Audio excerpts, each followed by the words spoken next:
할렐루야, 할렐루야. 여러분들 반갑습니다. 매주 보는데 또 이렇게 정말 2년 만에 우리 1, 2, 3학년이 함께 모여서 예배 드릴 수 있게 된 것 너무나 큰 은혜입니다. 여러분들 정말 고생 많았어요. 특별히 예배를 2번 나누면서 얼굴을 보기 힘든 선생님들 그리고 친구들이 있었어요. 선후배 간의 얼굴도 못 보고 그런 경우들이 많이 있었는데 이제 다시 그런 일 없이 계속해서 이렇게 주의 은혜 가운데 함께 예배할 수 있는 날이 쭉 이어졌으면 좋겠고요.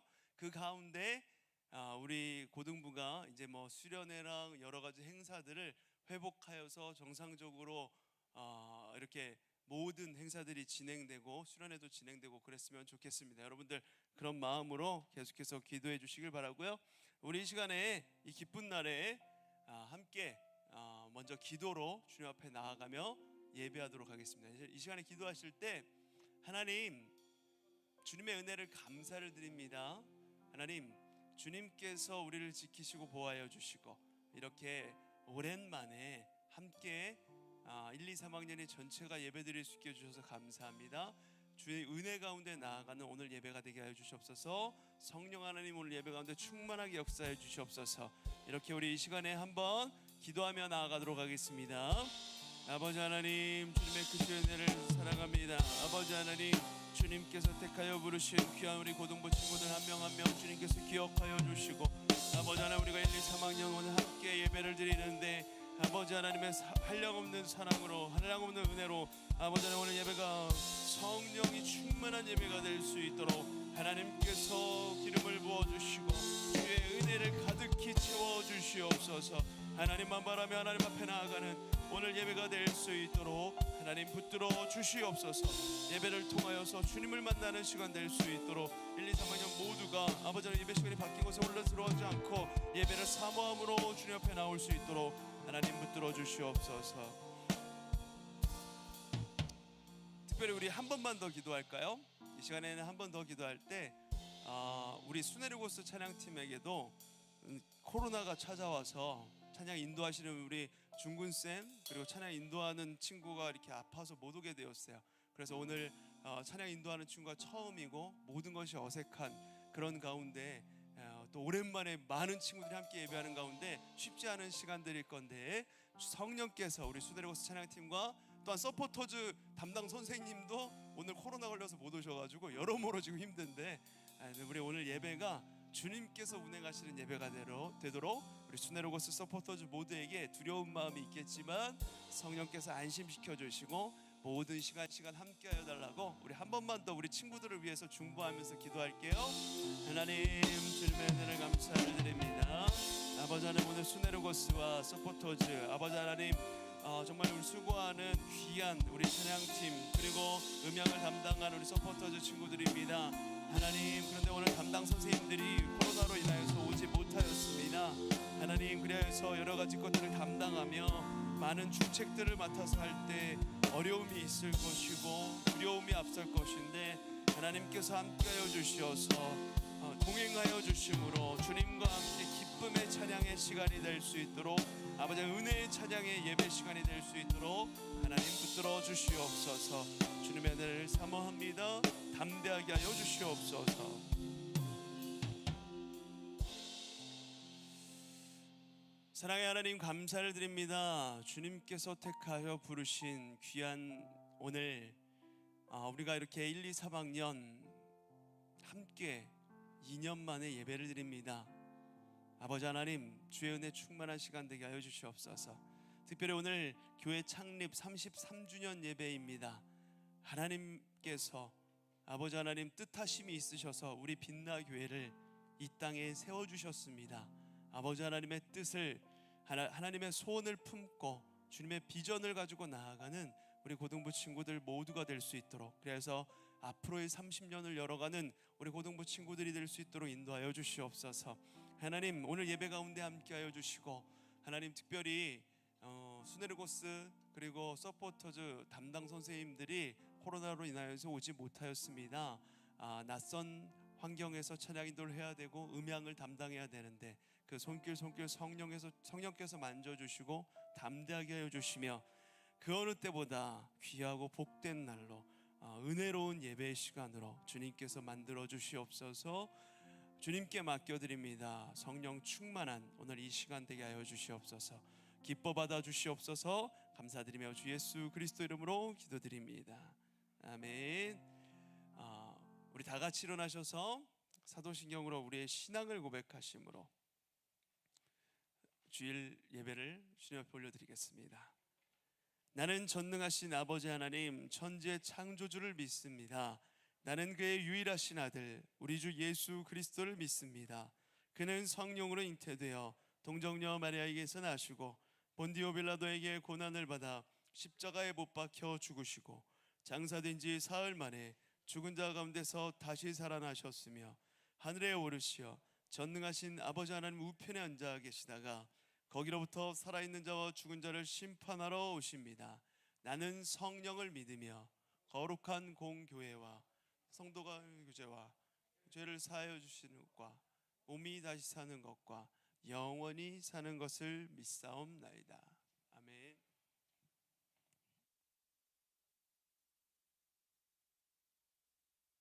할렐루야. 아멘.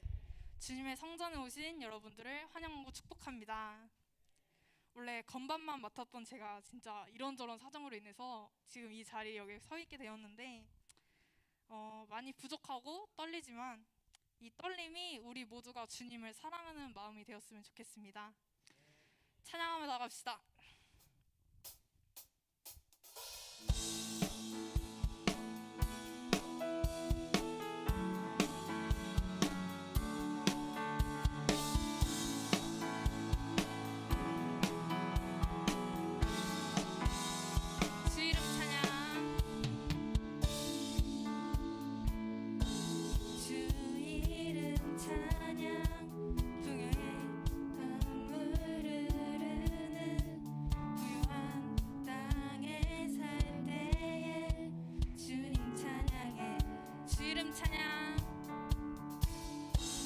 주의 이름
고백하겠습니다.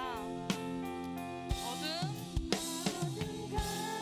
가운데 바라보리라. 살아계신 내 구주,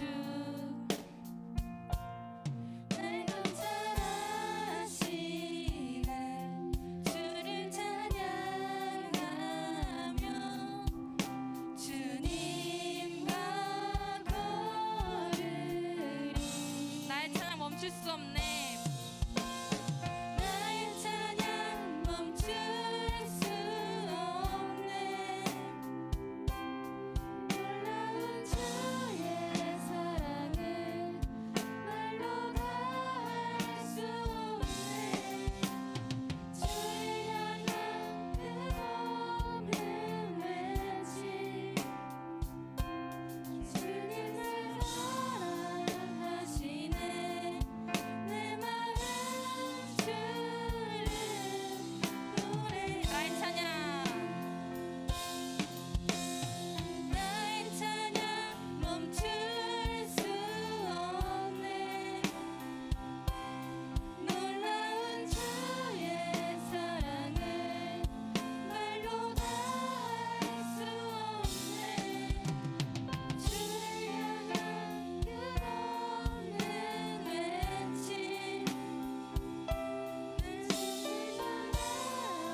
하시네. 내 마음 주를 날 사랑하시네. 사랑하시네. 내 마음 날 사랑하시네.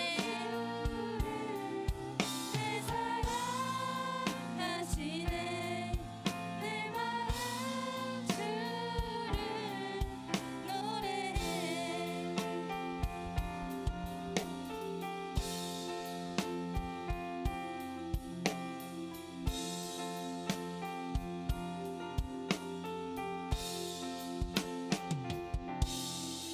할렐루야. 찬양합시다.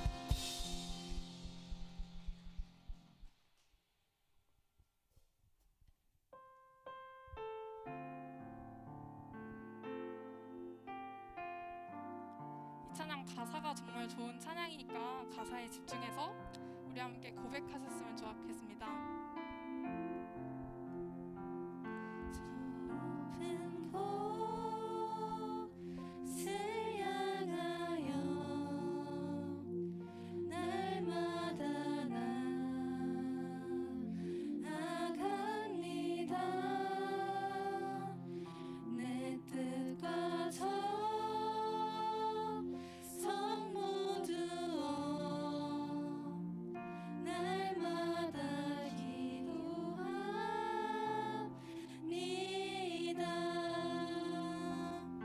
내 주연의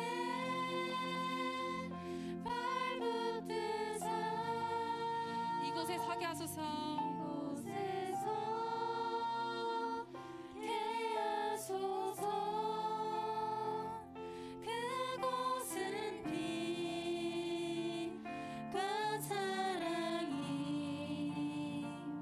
언제나 넘치옵니다.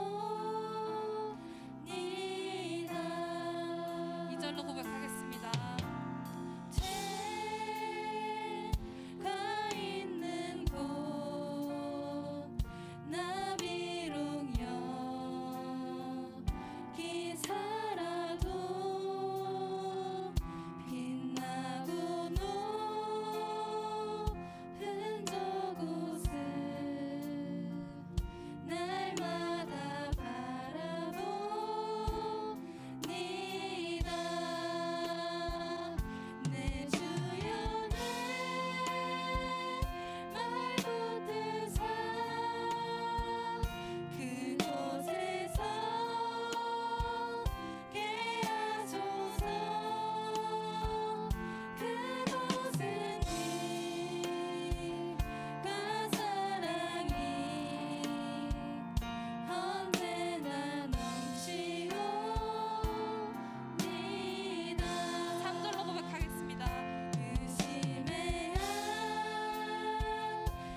입으로 한 번만 더 고백하겠습니다. 내 주여.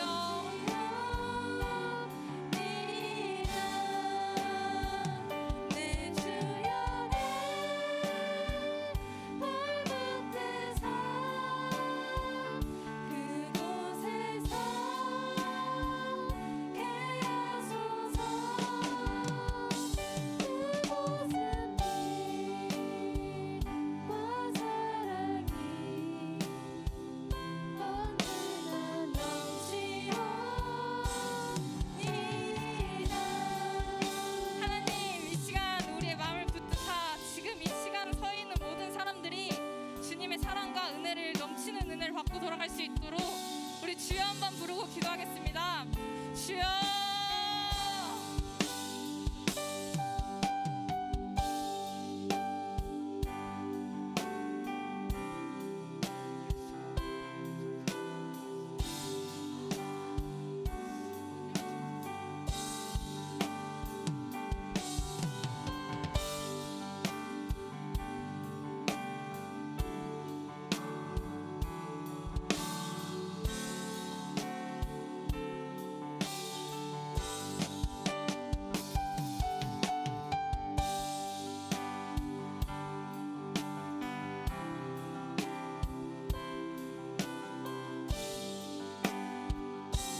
나가며 나아갑니다.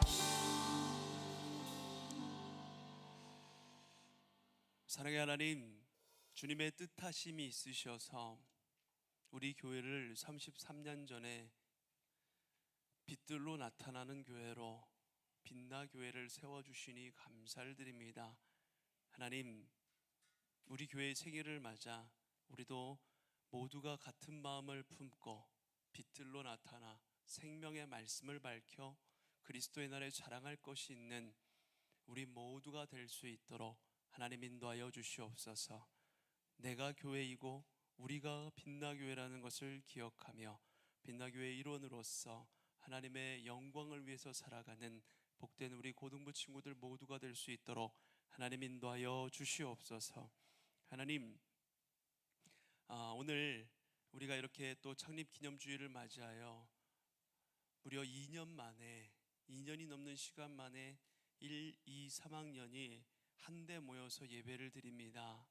하나님, 예배가 감격입니다. 너무나도 함께하는 것이 그리웠고 너무나도 기다리던 순간입니다. 하나님, 어려운 시간들이 지나고 이제 하나씩 정상으로 돌아가는 이 때에 바라옵기는 우리의 모임이 완전히 회복되게 하여 주시옵시고, 그리하여서 공과 공부도 반 모임도 또한 수련회도 단기 선교도 우리가 계획하는 것들이 하나씩 실행되어져 갈 수 있도록 하나님께서 은혜를 더하여 주시옵소서. 그래서 그 모든 시간들 속에 역사하시는 하나님을 만나고 하나님, 팍팍해져 있던 우리의 심령이 말씀으로 그리고 그런 행사들과 수련회 단기 선교들로 하나님 은혜를 누리며 아버지 하나님, 메마른 땅에 단비가 내리듯 촉촉한 우리 성령의 은혜를 입고 나아갈 수 있는 우리 고등부 모두가 될 수 있도록 하나님 인도하여 주시옵소서. 계속해서 하나님, 이 코로나가 완전히 종식되고 일상이 정상적으로 회복될 수 있도록 우리가 한마음 한뜻이 되어서 함께 기도할 수 있도록 하나님 붙들어 주시옵소서. 하나님, 오늘 드려지는 이 예배가 주님께 기쁨이 되게 하여 주시옵시고 우리 모두에게 기쁨이 되게 하여 주시며 주의 은혜 가운데 성령님을 만나는 귀한 시간 될 수 있도록 하나님 함께하여 주시옵소서. 예배가 기쁨입니다. 우리 모두에게 기쁨이 되게 하여 주시옵소서. 감사드리며 주 예수 그리스도 이름으로 기도드립니다. 아멘.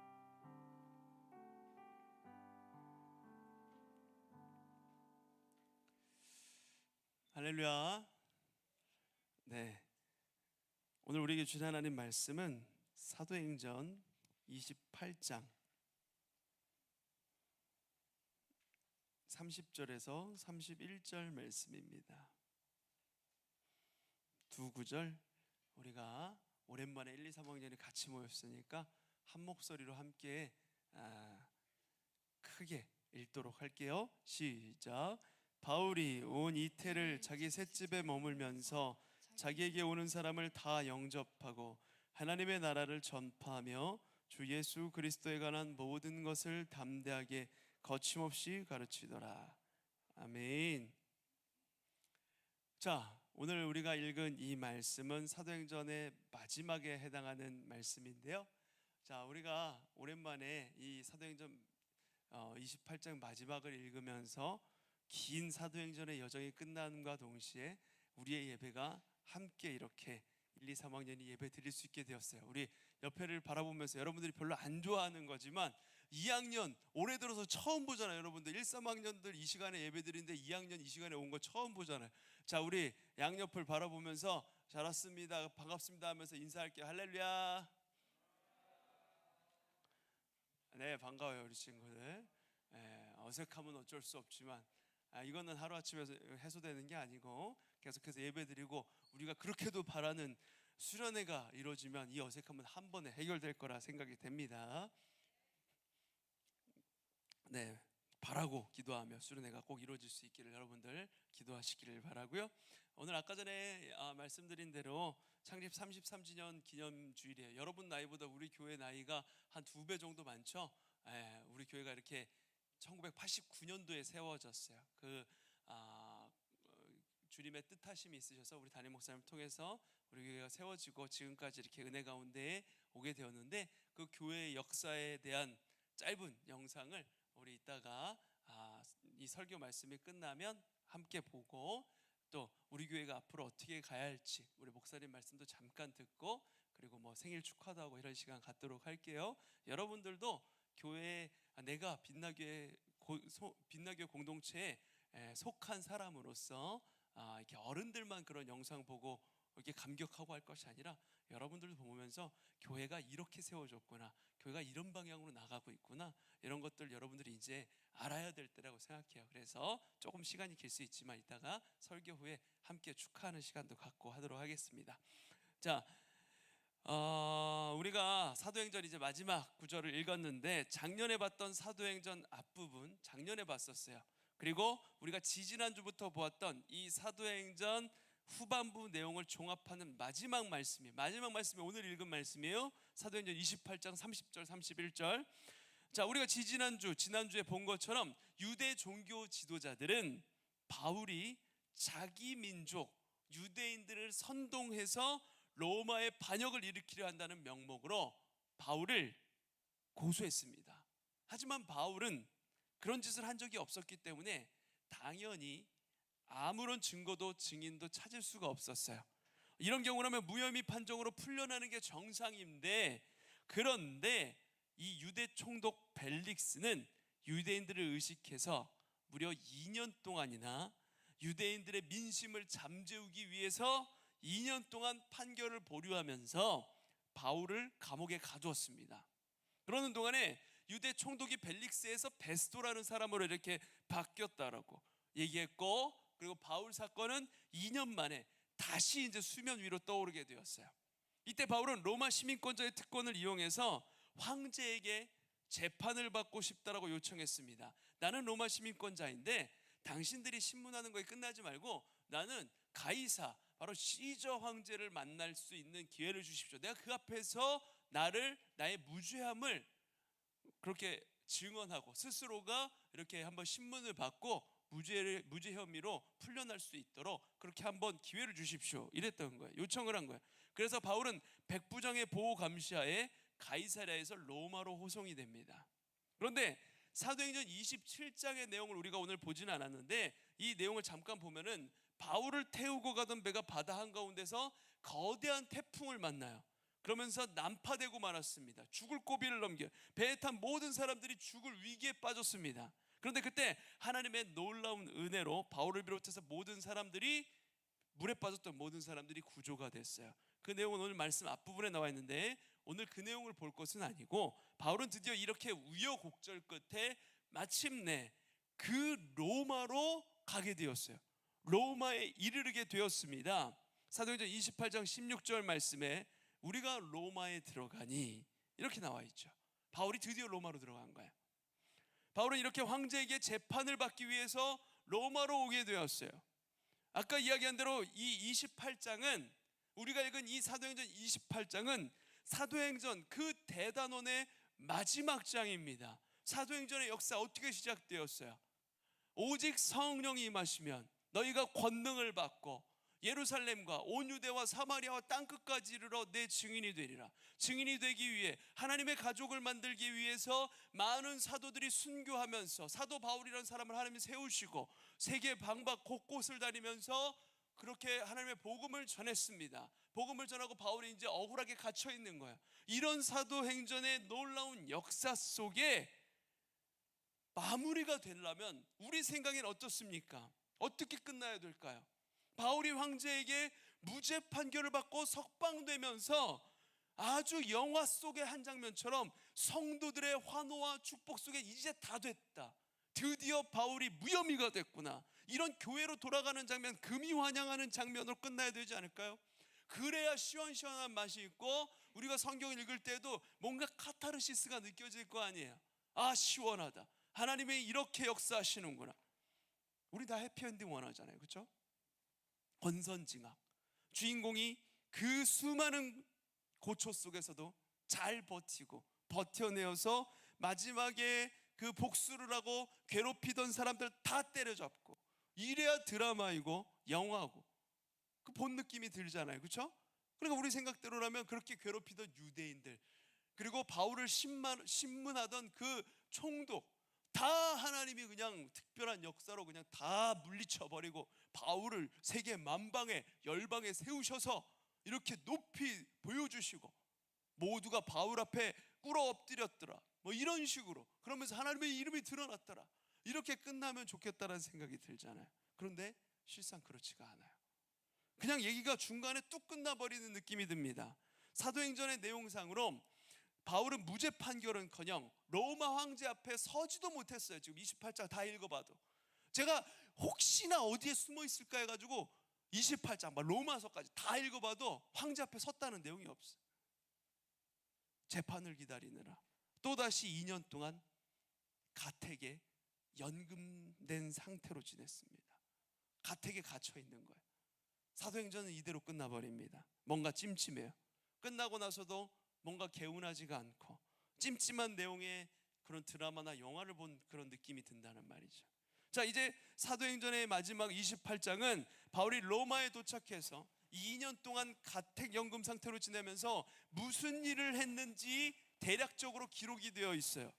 아직 로마 황제에게 재판을 받지 못했기 때문에 재판에 대한 내용은 아예 나오지도 않습니다. 바울의 무고함, 이게 중요한 내용이 아니라는 거예요, 성경에서. 그저 바울이 집에서 무슨 일을 했는지에 대해서, 어떻게 보면 지극히 소소하고 일상적인 일들을 했던 것을 기록하고 있습니다. 그 엄청난 일을 해왔던 사도 바울이 40에 하나 감한매 5번이나 맞고 대장을 맞고 죽을 위기에 죽는 줄 알고 사람들에게 버려지고 돌을 맞기도 하고 죽을 위기를 수없이 겪었던 이 사도 바울의 행적을 기록하고 있는 그 마지막이 이렇게 소소하게 끝나버린다는 거예요. 그럼 바울은 그 2년 동안 뭘 하고 지냈던 걸까요? 그 전에 먼저 가택연금에 대해서 알아둘 필요가 있는데, 가택연금은 말 그대로 집에 가둬두는 겁니다. 바울은 현재 유대인들에게 고소를 받고 재판을 받고 있는 입장이었기 때문에 아무런 조치도 취하지 않고 그냥 둘 수가 없었던 거예요, 로마 정부 입장에서 봤을 때. 하지만 이 바울이 봤을 때 도주할 사람은 아니에요. 그러니까 감옥에 가둘 필요는 없었던 겁니다. 그래서 로마 정부는 바울을 잡아서 그 집에 가둬두고 거기서 지킨 거예요. 로마 군인들이 그 앞에 지키면서 어디 가나 못 가나 안 가나 이렇게 해서 지키면서 가택에 가둬둔 것입니다. 쇠사슬도 차고 있어야 됐어요. 아무래도 자유로운 것보다는 가택연금이 당연히 힘들고 불편했겠죠.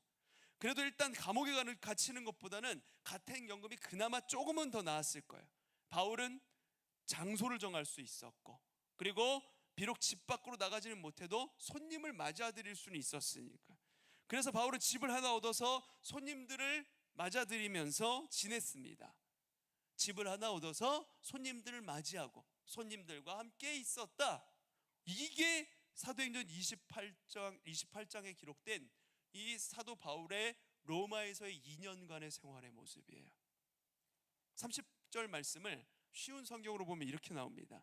바울은 자기 셋집에서 꼬박 2년을 지내면서 자기를 찾아오는 사람들을 다 맞이하였습니다. 이게 마지막 우리가 읽은 마지막에 나와 있는 30절에 나와 있는 기록이에요.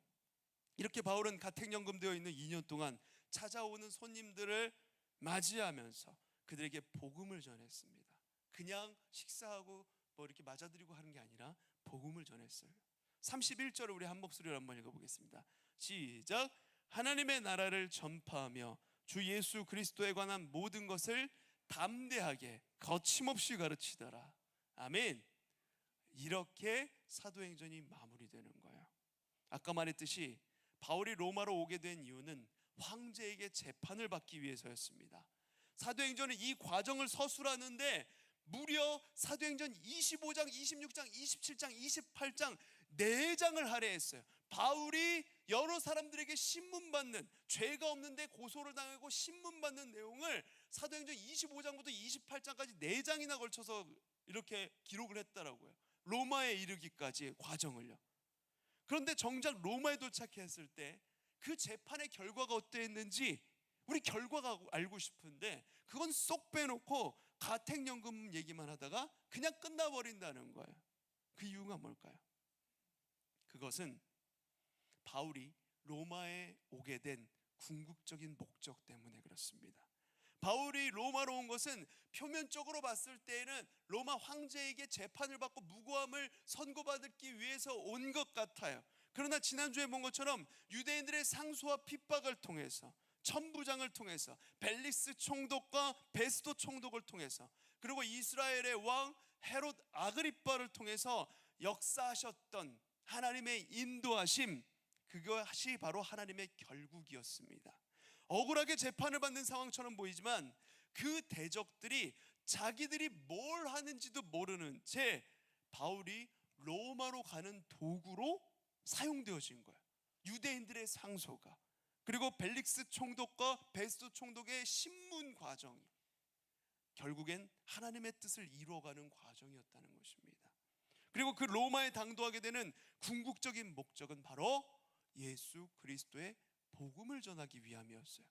바울의 억울함을 해소시켜주고 죄가 없다라는 걸 선포하고, 이게 로마로 간 목적이 아니라는 거예요.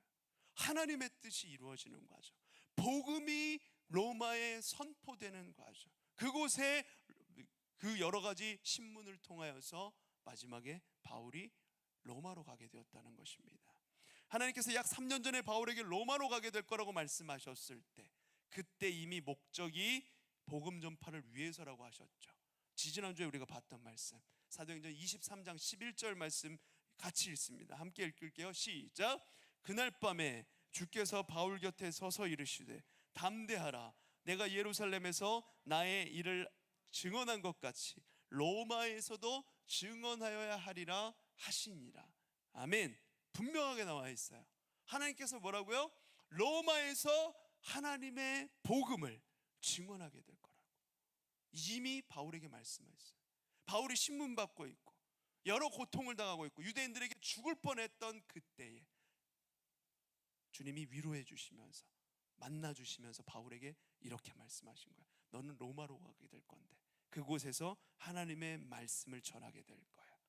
그 과정이 바울에게 보이지 않았지만 하나님의 역사하심 가운데 세상 권력자들을 통하여서 바울이 로마로 가게 된 그 목적이었습니다. 무엇을 위해서요? 복음을 전하기 위해서요. 자, 하나님께서 미리 바울에게 말씀하신 대로 바울은 어렵게 이렇게 로마에 도착하게 되었고 하나님의 말씀대로 복음 증거에 힘을 썼던 거예요. 비록 아직 재판이 진행 중이었고 가택연금 상태라서 마음대로 드나들 수는 없었지만 그래도 바울은 사람들을 집으로 초대해서 찾아오는 사람들에게 있는 힘껏 복음을 전했어요. 이처럼 바울은 여러 가지 제한이 있었지만 여기서 굴하지 않았습니다. 제한이 있으면 그 제한선 안에서 한계가 있으면 그 한계가 있는 상황 속에서 최대한 자기가 할 수 있는 일을 했던 거예요. 바울이 자신이 처한 상황 안에서 하나님의 뜻하심을 따라 행했다. 이게 오늘 사도행전을 마무리하면서 핵심 말씀입니다. 사도행전이 마무리되는 28장의 핵심 말씀이에요.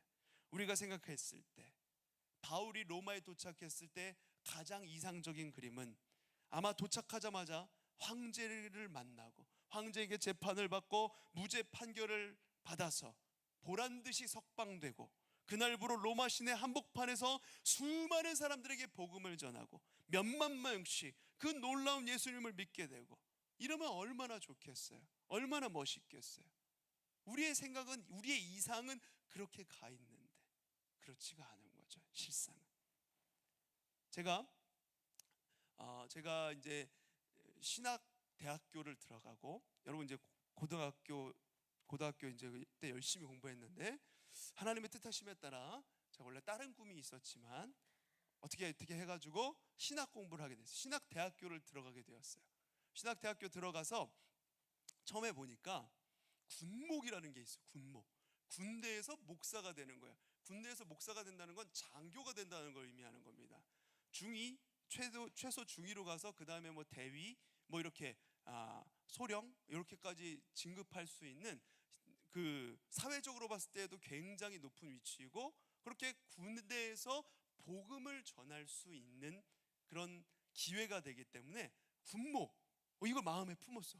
목사님 마음에 품고서 첫 학기 때 막 열심히 공부했습니다. 열심히 막 진짜 고3 때 공부하는 것보다 더 열심히 공부했어요. 이게 거의 뭐 공무원 공부 수준이었기 때문에, 7급 공무원 수준이었기 때문에 열심히 공부했어요. 군대 목사 뽑는다고 그 뭐 성경 말씀 이런 거 보는 거 아니에요. 영어, 뭐 국사, 뭐 이런 거 시험을 봐요. 거기 뭐 군대 목사만 오는 게 아니라 군대 군승, 그 승려들 뭐 이런 사람들도 오기 때문에 그렇게 시험을 보는 거라서 열심히 공부를 했습니다. 정말 국가고시로 열심히 공부를 했는데, 제가 그 군목을 꿈꿀 때 이상적으로 생각했던 건 뭐냐면, 일단은 제복이 멋있었어요.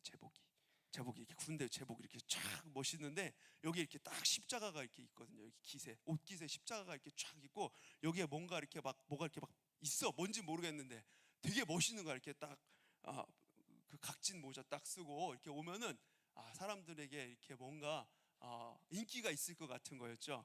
그래서 그게 일단 목적이었고, 그리고 장학금을 준대. 4년 장학금을 준대. 4년 장학금. 여러분 감이 안 오죠? 한 학기 지금 대학 등록금이 한 500만 원 가까이 할 거예요. 그렇죠? 400만 원, 500만 원. 그걸 4년 동안 장학금을 준다 그랬어요. 엄청난 기회죠. 그뿐만 아니라 대학원도 보내준대. 대학원도 보내주고 바로 또 군대로 간대. 20대 때 군대 가가지고 목사 안수 받고 바로 사역을 하는 거야. 이걸 꿈꾸면서 열심히 공부를 하고, 그 군대에서 하나님의 이름을 드러내면서 막 멋지게 말씀을 선포하면서 군대에 그 힘겨워하고 있는 사람들을 주님의 품으로 돌아오는 일, 황금 어장과 같은 곳에서 복음을 전하는 놀라운 그런 일들을 꿈꾸고 이상적으로 이렇게 높이 잡고 생각하고서 시험을 봤는데 어떻게 됐을까? 똑 떨어졌어요. 떨어져가지고 이제 오랜 기간에 걸쳐서 다듬어지면서 목사가 되었죠. 바로 목사가 되지 못했고, 이런 과정들이 있었는데, 제가 꿈꿨던 것은 하나님께서 이 하나님의 비전이잖아. 어떻게 보면 하나님의 뜻하심에 따라 내가 신학교에 가게 되었고, 그리고 가장 좋아 보이는 곳에 이제 헌신한 거예요. 1학년 1학기 놀러 다니기 바쁜데 그때 공부했어요. 하나님의 복음을 들고 저 군대로 가기 위해서 그 꿈을 가지고 했는데 떨어졌어요. 이상과 현실이 너무나 달랐던 거예요. 그래서 굉장히 힘겨워하고 어려워했는데, 그런데 그것이 하나님, 지금에서 봤을 때 하나님이 저를 만들어가는 과정이었다는 거예요.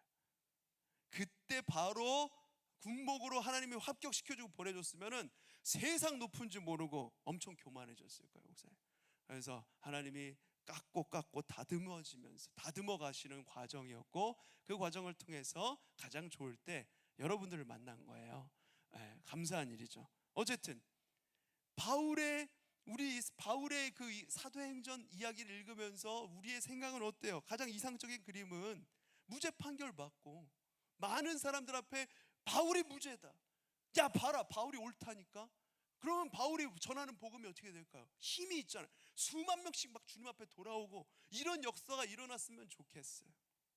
얼마나 멋있어요. 모든 사람들이 예수님 믿게 돼. 우린 이렇게 생각을 해. 막 비전, 높은 비전을 가지고 우리가 복음 들고 전 세계 열방으로 나아갔을 때 거기 있는 사람들이 막 갑자기 우상을 버려버리고 막 주님 앞에 돌아오고 이슬람 국가가 갑자기 막 기독교로 바뀌고 이런 역사가 일어났으면 좋겠잖아요. 그런데 현실은 어떻다고요? 2년 동안 꼼짝없이 집에 갇혀 지냈어요. 바울에게 주어진 상황 너무나도 제한적이고 열악했습니다. 하지만 그 와중에도 바울은 자신이 할 일을 다 한 거예요. 우선 바울은 유대인들에게 복음을 전하기 위해서 그들을 집으로 초청했어요. 그리고 사람들이 찾아왔을 때 말 그대로 아침부터 저녁까지 힘 닿는 대로 거침없이 복음을 전했습니다. 바울이 힘써 복음을 전했을 때 예수님을 믿고 주 앞에 돌아오는 사람들도 있었고 믿지 않는 사람도 있었습니다. 그러나 바울은 믿지 않는 사람들 때문에 실망하거나 좌절하거나 하나님의 뜻이 또 왜 이렇게 또 막으시는 거예요, 이렇게 원망하지 않았어요. 안타깝긴 했지만 그렇다고 주저앉지 않았습니다. 전도를 멈추지 않았어요. 바울은 이렇게 2년이라는 세월을 보냈습니다. 마지막 사도행전 28장 31절 다시 한번 한 목소리로 한번 읽어볼게요. 시작. 하나님의 나라를 전파하며 주 예수 그리스도에 관한 모든 것을 담대하게 거침없이 가르치더라. 아멘. 바울은 주어진 상황 속에서 힘써 하나님의 뜻을 거침없이 행했다는 거예요. 그런데 우리는 어떻습니까? 상황을 탓하기 쉽죠. 조금만 힘든 일이 생기면 이래서 못해, 저래서 못해, 코로나라니까 뭘 할 수 있어. 하나님 원망하고 핑계하고 하나님의 뜻을 저버리기 쉽습니다.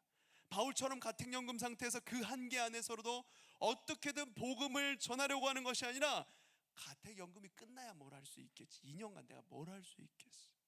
그냥 갇혀 있는 거예요. 내가 무죄 판결 받고 여기서 해방되기만 해봐라. 그때 진짜 모든 걸 쏟아부을 거야. 힘껏 복음을 전하리라. 이렇게 이상만 높이 잡고 그렇게 맨날 다짐하고 있지 않으신가요? 우리는 언제 올지 모를 가장 이상적인 상황을 머릿속에 그려놓고 그때가 되면 제대로 한번 멋지게 하겠다라고 그렇게 생각을 합니다. 하나님이 나를 이렇게만 만들어 주신다면, 하나님이 이 대학교에 보내주신다면 내가 주님을 위해서 살겠다, 그런 고백하는 사람 치고 주님 앞에 헌신하는 사람 별로 못 봤어요. 우리 이렇게 생각하는 거예요. 그런데 어디 이상이 어떻게 쉽게 이루어집니까, 여러분?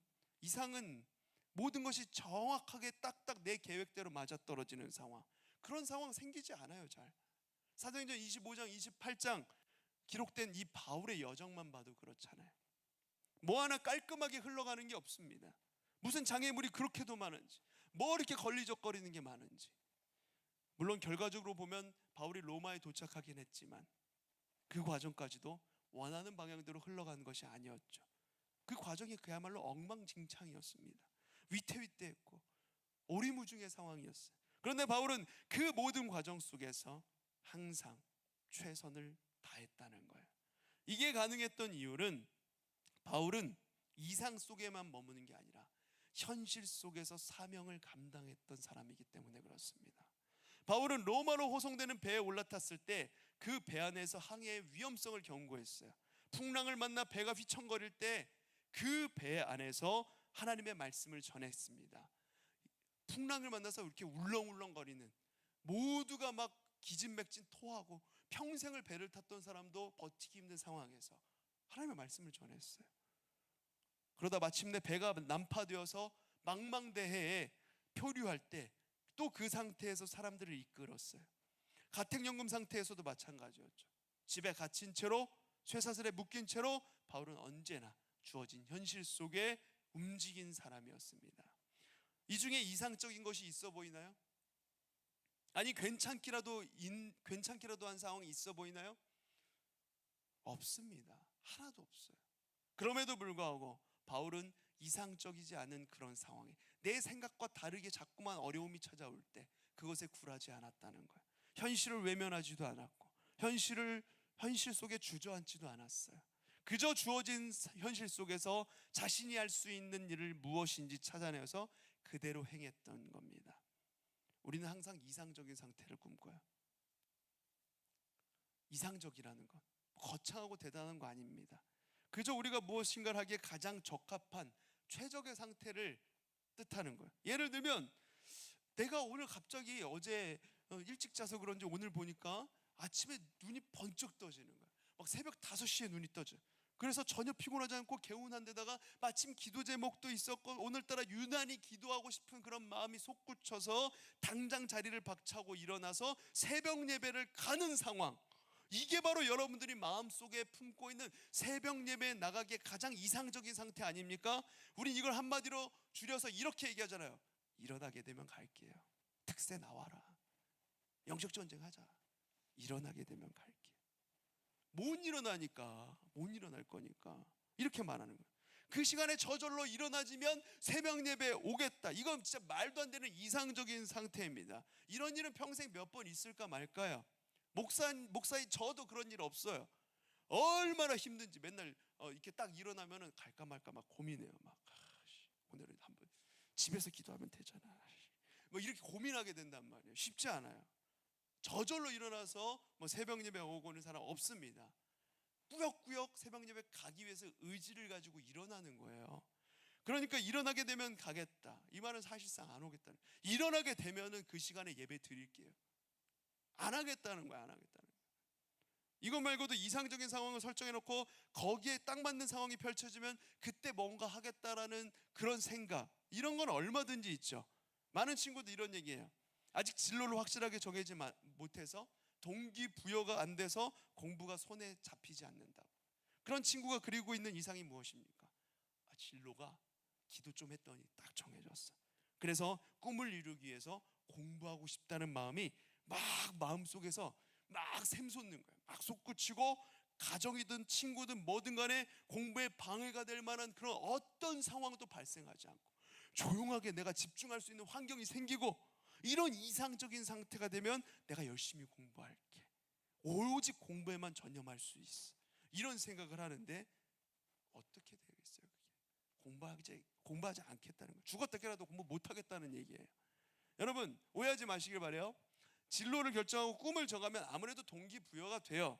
다른 쪽으로 걱정 근심이 없으면 공부에 집중하기가 수월한 건 맞습니다. 이런 것들이 필요 없는 게 아니에요. 여러분 때는 꿈을 가지고 꿈을 향해서 목적을 향해서 나아가는 모습이 필요하죠. 다만 이 모든 조건이 내 생각대로 딱딱딱 기계처럼 맞아들어서 최적의 상황이 됐을 때, 그래서 공부하고 싶은 마음이 저절로 들 때, 그때 공부하겠다라는 생각은 말이 안 되는 거예요. 그런 상황 오지 않아요. 이러나 저러나 눈이 오나 비가 오나 동생이 그냥 난리를 치고 막 시끄럽게 하든 뭘 하든 공부를 하겠다는 의지로, 나는 이 시간에 내가 자리에 앉아서 책을 보겠다, 이런 의지가 있어야 되는 거예요. 자, 사랑하는 고등부 친구 여러분, 우리 어떻게 해야 될까요? 바울처럼 해야 되는 겁니다. 주어진 상황 그 속에서 하나님의 뜻대로 행해야 되는 것입니다. 다시 새벽 예배와 공부를 예로 든다면, 눈이 저절로 떠지면 새벽 예배 나오겠다는 생각하면 안 됩니다.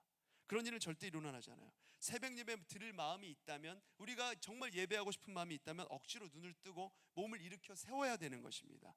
그런 이상적인 상황이 정말 컨디션이 좋아서가 아니라 그렇지 않음에도 불구하고 의지를 가지고 일으켜 세우는 거예요. 진짜로 예배드리고 싶은 마음이 있다면 말이죠. 공부도 마찬가지예요. 대한민국 학생 중에서 공부하고 싶어서 하는 사람이 얼마나 있겠어요? 여기 있습니까? 있어요 여러분들? 한 명도 없잖아요. 목사님도 꽤 오랜 기간 대학원까지 공부했는데 공부가 재밌었다, 이런 말 하는 사람 진짜 때리고 싶었어. 공부가 뭐가 재밌어? 재미없어요. 하나도 재미없어요. 네. 하나도 재미없고 정말 어렵죠. 그렇게 공부하는 사람이 얼마나 있겠어요? 공부 외에는 다른 것은 신경 쓸 거리가 전혀 없어서 오직 공부에만 집중할 수 있는 사람 얼마나 있겠어요? 이런 조건에 부합해서 공부하는 사람 없습니다. 그래도 많은 사람들이 죽기 살기로 공부를 해요. 왜냐하면 해야 되기 때문에. 적어도 안 하는 것보단 하는 게 나으니까 하는 거죠. 자꾸 뭔가 이상적인 상황을 설정해 놓고 그때 뭘 하려고 하는 것이 아닙니다, 여러분. 지금 해야 되는 거예요. 비록 지금이 내가 봤을 때 어렵고 힘들고 뭔가를 시작할 수 없는 상황이라고 할지라도, 최선의 상황이 아닐지라도 그래도 지금 이 상황에서 해야 되는 겁니다. 그렇지 않으면 평생토록 꿈만 쫓다가 하지 못하게 되는 상황이 발생해요. 바울은 로마에 도착했지만 아직 황제를 만나지도 못한 채 집에서 무려 2년 동안 갇혀 지냈습니다. 만약 바울이 가택연금 상태가 아니었다고 한다면, 피고소인의 신분이 아니었다면, 하다못해 재판 일정이 조금이라도 더 빨리 진행됐더라면 더 많은 일들을 했을 수 있을 거예요. 세계 만방 곳곳에 복음의 깃발을 꽂고 전 세계가 다 복음화됐을지도 모르겠어요. 하지만 안타깝게도 바울에게 그런 상황은 발생하지 않았습니다. 그런 상황이 펼쳐지지 않았어요. 그런데 바울은 그럼에도 불구하고 허송세월하지 않았습니다. 그 안에서 자신의 할 일을 한 거예요. 바울의 영성은 현실에 뿌리 박힌 영성이었습니다. 사랑하는 고등부 친구 여러분, 우리도 그래야 돼요. 우리의 신앙도 현실 속에 역사하시는, 현실 속에 최선을 다하며 나아갈 때 꿈이 우리의 계획대로 이루어지지 않아도 하나님의 섭리를 믿고 갈 때 돌아가더라도 하나님께서 이뤄가시는 역사들을 보게 되는 거예요. 우리 눈에 볼 때는 하나님의 역사가 보이지 않는 것 같아도 계속해서 10년, 20년 하나님께서 바울을 통해서 그 권세자들의 손을 통해서 바울을 로마로 이끌어 가셨던 것처럼, 하나님의 일을 이루어 가셨던 것처럼 우리는 알 수 없는 상황 속에서 우리의 일을 하나님을 믿고 신뢰함으로 우리가 할 일을 해나갈 때 하나님께서 그 일들을 하나씩 하나씩 이루어 가신다는 것입니다. 여러분, 그 하나님의 결국을 믿고 그 우리가 처한 상황 속에서 절망할 것이 아니라 주어진 상황 속에서 하나님의 일을 하나씩 하나씩 해나갈 수 있는, 담대하게 거침없이 바울과 같이 해나갈 수 있는 여러분들 되시기를 간절히 소망합니다. 현실에 뿌리박은 영성, 그 현실 속에서 담대하게 거침없이 주님과 함께 하나님의 뜻을 이뤄나가 사도행전의 나머지 29장의 이야기들을 써내려갈 수 있는 우리 모든 고등부 친구들 되기를 간절히 소망합니다. 기도하겠습니다.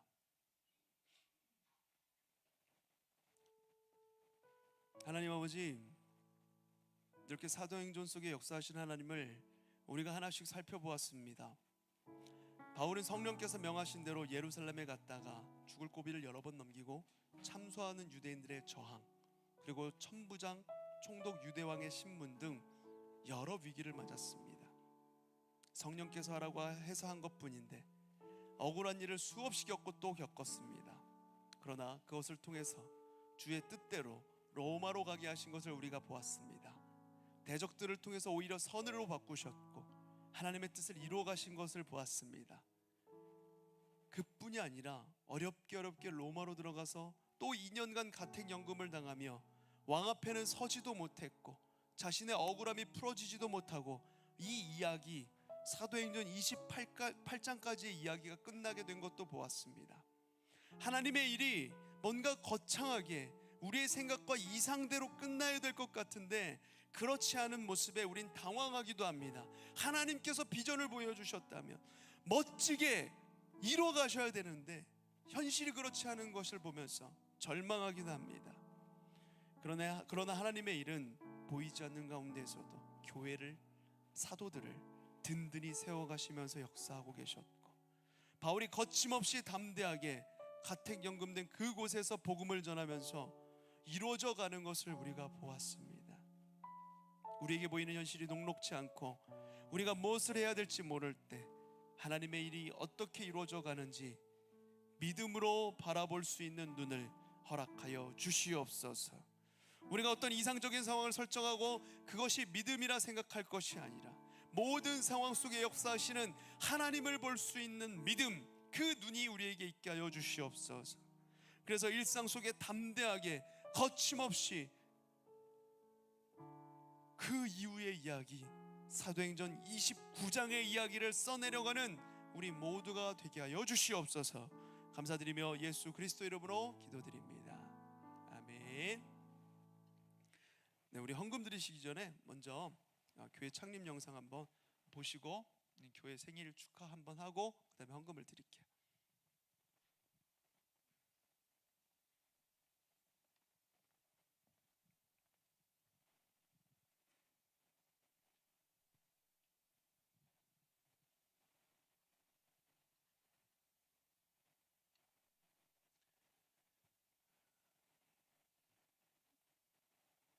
아까 얘기한 것처럼 우리 서포터즈 선생님이 안 계셔서 여러모로 좀 서포터즈가 좀 고생하고 있는데 영상 나옵니다.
할렐루야. 사랑하는 성도님들, 빛들로 나타나는 교회, 생명의 말씀을 밝히는 교회, 그리스도의 날에 자랑할 것이 있는 교회로의 소망을 안고 힘차게 노를 젓기 시작한 우리 안산 빛나교회가 33주년을 맞았습니다. 지금까지 주님이 하셨습니다. 성도님들 고맙습니다.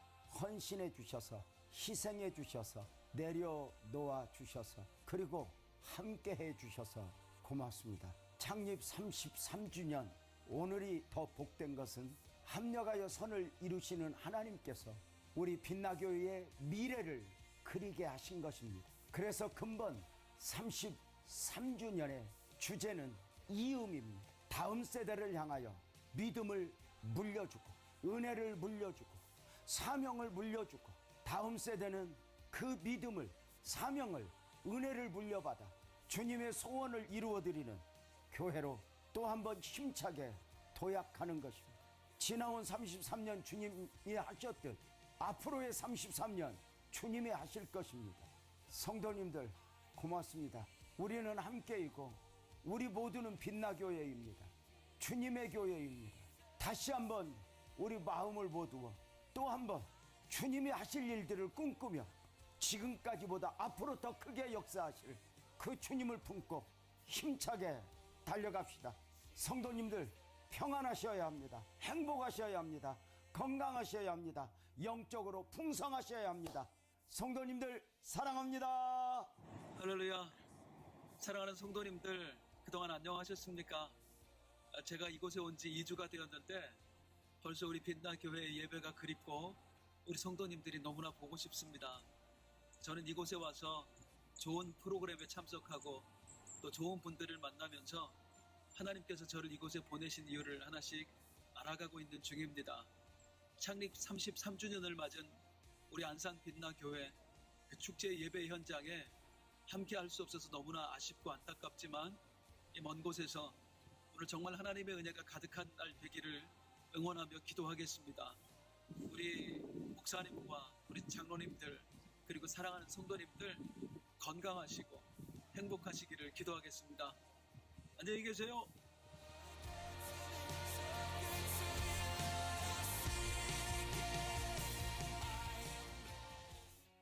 우리는 교회다. 교회다. 교회다. 교회다. 우리는 빛나교회다. 빛나교회다.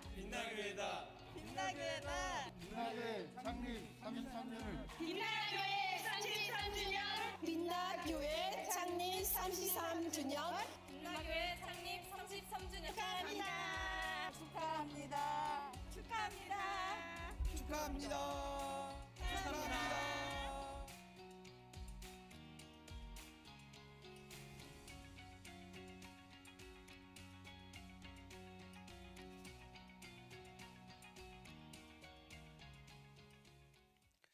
네, 우리 이 시간에는 우리 교회의 생일을 축하하면서 케이크를 불을 밝히고 이게 또 방역법 때문에 이게 불어서 끌 수는 없거든요. 우리 함께 생일 축하 노래 부르면서 축하하는 시간 갖도록 하겠습니다.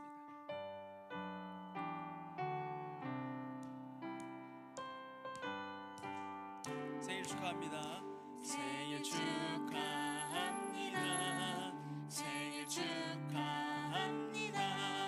사랑하는 빛나교회 생일 축하. 한 번 더요. 생일 축하합니다. 생일 축하합니다. 사랑하는 빛나교회 생일 축하합니다. 네, 축하합니다.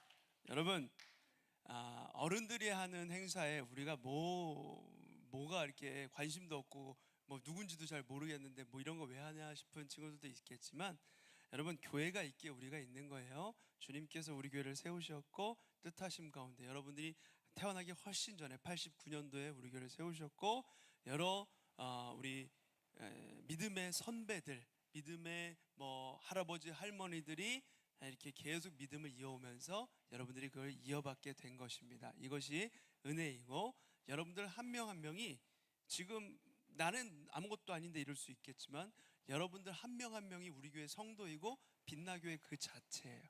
여러분들, 그래서 교회 생일일 때 여러분들 마음껏 또 교회를 위해서 기뻐하고 즐거워할 수 있는 날 되길 바라고, 특별히 오늘은 그래서 우리 고등부에서 케이크를 준비했어요. 여러분들이 이 케이크 말고요, 여러분들이 간식으로 돌아가면서 하나씩 먹을 수 있게 조각 케이크 준비했으니까 가지고 돌아가시고, 그리고 여러분 여기 3층이랑 2층 로비에 보면은 풍선도 달려 있고, 그리고 목사님 이렇게 사진이 이렇게 있어요. 포토존이 있어요. 거기서 여러분들 목사님 얼굴을 직접 뵙지는 못하지만 함께 이렇게 아까 목사님 말씀에 나온 대로 우리가 목사님의 신앙과 믿음과 그 은혜를 이어받는다라는 느낌으로 바톤을 이렇게 이어받는 그 사진 포토존이 있거든요. 같이 사진도 찍으시고 마음껏 이 축제의 날을 즐기시기를 바랍니다. 아멘이죠? 자, 우리 시간에는 헌금 드리는 시간 갖도록 하겠습니다. 찬양하면서 헌금 드릴게요.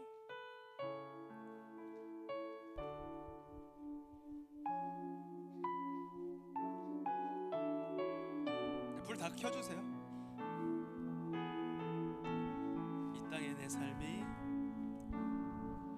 이 땅의 내 삶이 비록 버겁더라도 주님의 선하심 나 믿으며 가리. 이 작은 작동에 주가 이뤄가시니 감사로 사는 삶 나 살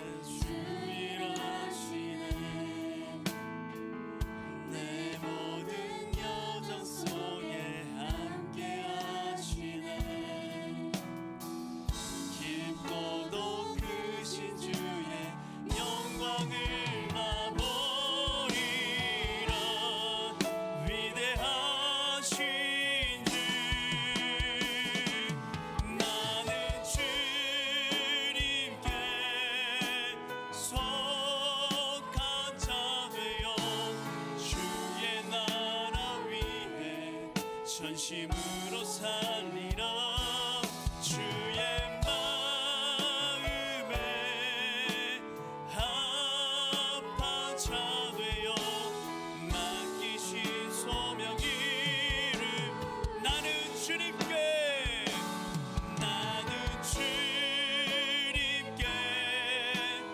속한 자 되어 주의 나라 위에 진심으로 살리라 주의 마음에 합한 자 되어 맡기신 소명 이루리.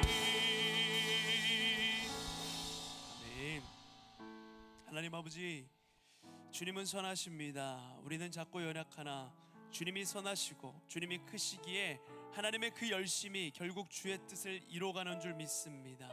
우리는 그저 주님께 속한 자 되어 어떤 상황 속에 굴하지 않고 또는 나의 이상을 너무 높게 잡고 판단하거나 넘어질 것이 아니라 오직 주님과 함께 담대하게 거침없이 주님 맡기신 소명을 이뤄갈 수 있는 우리 모두가 되게 하여 주시옵소서. 사도행전은 끝나지 않았습니다. 주님과 함께 새롭게 사도행전 29장을 써내려가는 우리 모든 믿음의 고등부 친구들 되게 하여 주시옵소서. 주님께 마음을 담아 예물 올려드립니다. 기뻐 받아 주시옵시고 이 예물이 주님 나라를 위해 그리고 교회를 위해 아름답게 사용되게 하여 주시옵소서.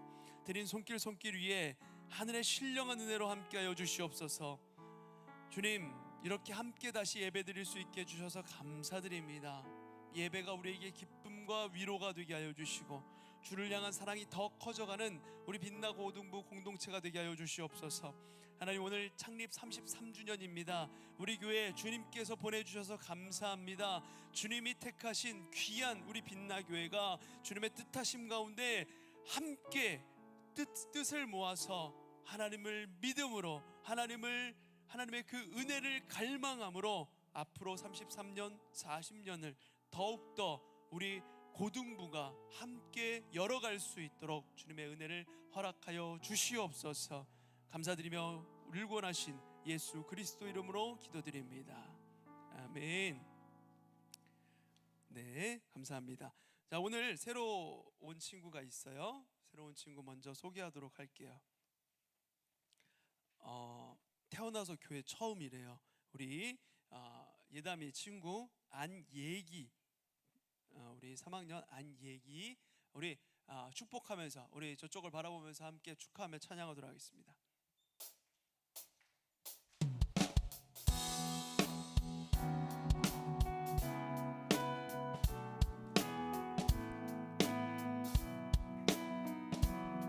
하나님의 사랑이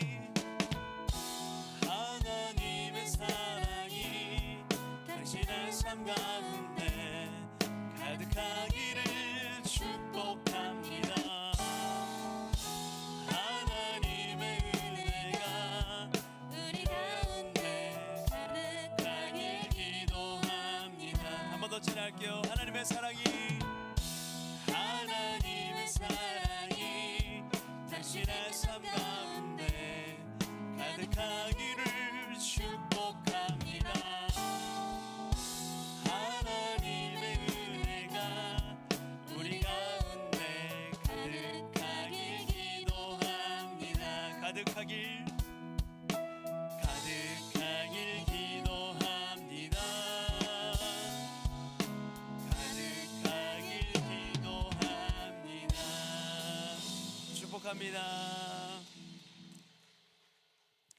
네, 인도된 친구를 위해서 인도한 친구가 축복송을 불러주는 아름다운 모습이었습니다. 예담이가 원래 찬양 인도를 한 적이 없는데 오늘 또 이렇게 코로나가 수네르고스도 못 피해 갔어요.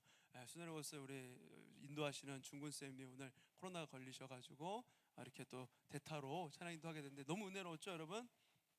아니에요? 네, 우리 또 앞으로 더 열심히 수고하라고 박수로 환영하도록 하겠습니다. 네, 오늘 여러 가지 순서가 많아요, 여러분. 일단 이 시간에는 등반식을 먼저 하도록 할게요.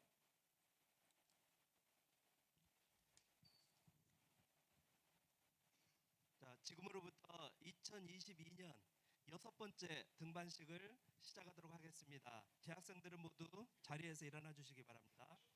오늘 등반할 학생은 2학년 최현우 학생입니다. 현우 학생은 2학년 2반 김영민 선생님만으로 인정이 되고 저기 너무 올라오지 말고. 등반식이 끝나는 대로 김영민 선생님께서 인도해 가 주시기 바랍니다. 자, 지금부터 목사님 문답식 진행해 주시기 바랍니다.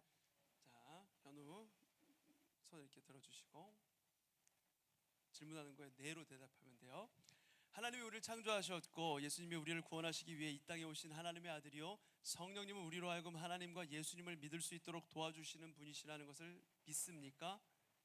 나 자신은 죄를 지은 죄인이며 나의 죄를 용서하시고 천국으로 인도하실 분은 오직 예수님의 십자가뿐이라는 걸 믿으십니까? 이제부터 자신의 모든 삶의 중심을 성경에 두며 성경을 읽고 실천하기로 약속하십니까? 고등부 공동체에 묻습니다. 오늘 등반하는 이 현우를 고등부의 가족으로 현우가 인도한 이름 뭐였죠 참? 최현우 맞죠? 현우를 받아들이며 먼저 다가가 친구가 되어주고 함께 기뻐하고 함께 즐거워하며 기도하고 함께 사랑을 나누기로 약속하십니까? 아멘. 네, 기도하겠습니다. 하나님이 사랑하시는 하나님의 택하신 우리 현우를 주님의 품 안에 품어주시고 이렇게 주님 전에 나올 수 있게 하시니 감사를 드립니다. 우리 교회로 우리 빛나 고등부로 보내주셔서 하나님 믿음의 선한 싸움을 싸우며 함께 교제하고 함께 주님을 향해서 나아갈 수 있는 귀한 우리 빛나 공동체 되게 하여 주시고 현우가 주님을 알고 주님을 만나며 주님 안에 나아갈 수 있도록 주님께서 그 길을 열어주시고 주님의 비전을 발견하며 주님께 크게 쓰임받는 우리 현우의 축복된 삶이 될 수 있도록 하나님 인도하여 주시옵소서. 감사드리며 주 예수 그리스도 이름으로 기도드립니다. 아멘. 자, 지금은 선물 전달 시간입니다. 그 부장 선생님 나와서 선물 전달해 주시겠고 현우는 뒤로 돌아서 선물 받아주세요. 다 같이 박수로 축복해 주시기 바랍니다. 자, 목사님께 인사할게요. 뒤로 돌아 차렷. 목사님께 인사. 자, 상호간에 재학생과 상호간에 인사하겠습니다. 다시 한번 뒤로 돌아. 다 같이 인사. 네, 감사합니다. 이것으로 등반식 마치도록 하겠습니다. 인사해 네. 주세요. 네. 자리에 앉아주시고요. 네. 광고가 하나 더 있어요. 아까 생일 축하와 함께 했어야 되는데 우리 캐나트 광고인데 우리 영상으로 캐나트 광고 한번 보도록 할게요.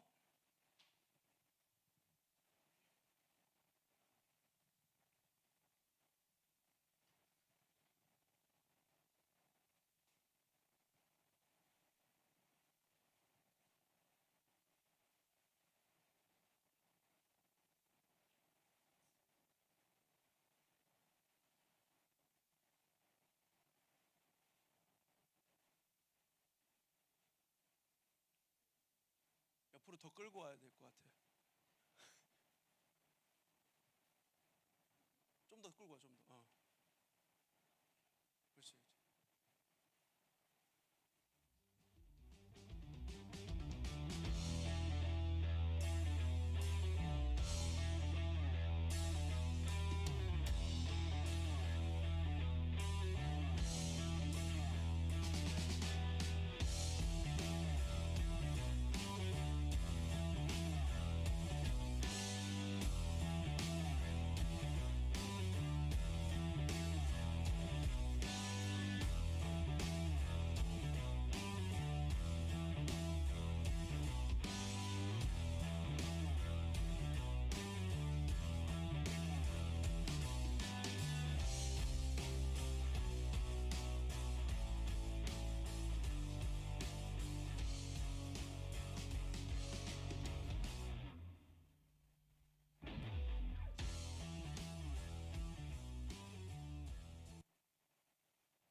안녕하세요. 저는 그 캐나트를 하고 있는 3학년 2반 맹산주 학생입니다.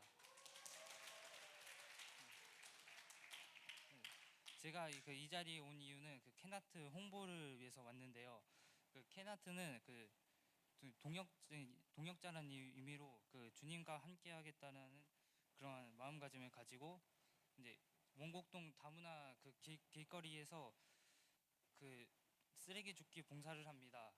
그 원곡동 다문화 거리에서 쓰레기 줍기랑 그 주님이랑 그 동역하는 거랑 뭐가 그 같냐고 하실 수가 있는데, 그 보이지 않는 곳에서 그 쓰레기를 줍고, 그렇게 보이지 않는 곳에서 봉사하고 희생하는, 이웃들을 위해 봉사하고 희생하는 것조차 주님께서 보시고 그것을 축복하고 계십니다. 그리고 그 저희 그 봉사는 그 이제 토요일 오전 11시에 시작해 갖고 2시간 동안 쓰레기 줍기를 합니다. 그 혹시나 그 이제 1, 2학년은 안 들어가는 걸로 알고 있는데, 그 3학년들은 그 봉사 시간이 필요하신 분들은 와셔서 해주시면 좀 감사할 것 같고요. 그 저희 캔아트는 뭐 필수로 계속 그 가는 것도 아니고 이제 좀 자유롭게 이제 원할 때마다 하는 거기 때문에, 그 캔아트가 그 아니신 분들 그 선생님이나 그 학생들을 봉사하고 싶은 분들은 원할 때 오셔도 상관없습니다. 그리고 그 캔아트 또 하시고 싶은 분들은 그 각반 선생님들한테 이제 얘기해 주시면 저희 캔아트 선생님한테 전달이 되니까요. 그것만 잘 해주시면 감사하겠습니다. 감사합니다.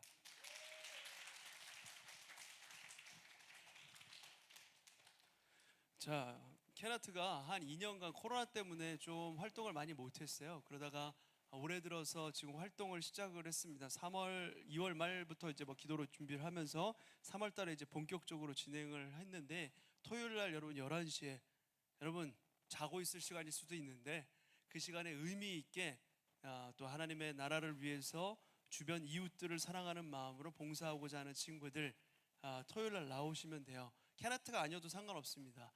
함께 봉사하고 싶은 친구들은 언제든 고등부로 토요일 11시에 오시면 함께 기도하고 봉사하러 잠깐 우리 진욱쌤이랑 그리고 캐나트 선생님들이랑 이렇게 모인 선생님들이랑 같이 나가거든요. 그래서 안산 다문화 거리에 이렇게 청소를 하고 그 지역에 있는 교회도 갈 때도 있고 여러 가지 봉사활동을 하게 되는데, 그걸 통해서 여러분들 하나님의 사랑을 드러낼, 이웃에게 드러낼 뿐만 아니라 아까 전에 영상에 나온 것처럼 봉사 시간도 채워져요. 봉사 시간도 이게 안산시와 이렇게 연계해서 하는 거라서 봉사 시간도 여러분들 따로 봉사 이렇게 할 필요 없이 그 봉사 오면은 봉사 시간이 채워지니까 또 이렇게 일석이조의 효과가 있습니다. 주님의 사랑도 드러내고 봉사 시간도 채우고 캐나트 여러분 함께 하시길 바라고요. 오면은 또 찬주가 매번 볼 때마다 내가 갈 때마다 봤는데 갈 때마다 과자를 주더라고. 오는 친구들한테 다 한 명씩 다 과자를 줘요. 놀라운 섬김이죠. 여러분들 함께 하시면 과자도 먹고 봉사도 하고 좋습니다. 여러분들 나오시길 바라고요. 우리 시간이 많이 지체됐는데 우리 다 같이 일어나셔서 축도하고 예배를 마치도록 할게요.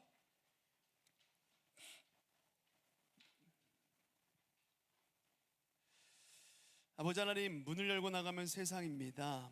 하나님의 것은 배우기 어렵고 더디나 세상의 것은 쉽고 빠릅니다. 우리가 세상의 가르침에 속지 않게 하여 주시고 빛 대신 우리 주님을 바라보며 빛으로 세상을 변화시키도록 영적인 군사로 세워주시옵소서. 아버지 하나님, 2년 만에 이렇게 모든 학년, 모든 선생님들, 학생들이 함께 예배드릴 수 있게 해주셔서 감사합니다. 모든 것이 주의 은혜입니다. 우리가 함께 예배할 때 두려움이 떠나가게 하여 주시고 세상을 이기는 믿음으로 함께 세워져가는 우리 고등부가 되게 하여 주시옵소서. 주의 뜻하신 바에 따라 33년 전에 이 안산 땅에 우리 빛나교회를 세워주시니 감사를 드립니다. 머리 되신 예수 그리스도를 따라 우리 모두가 몸된 주님의 백성들 되어 끝까지 묵묵히 주의 뜻을 이뤄나가는 하나님 나라를 꿈꾸고 세워가는 우리 고등부 친구들, 우리 선생님들 모두가 되게 하여 주시옵소서.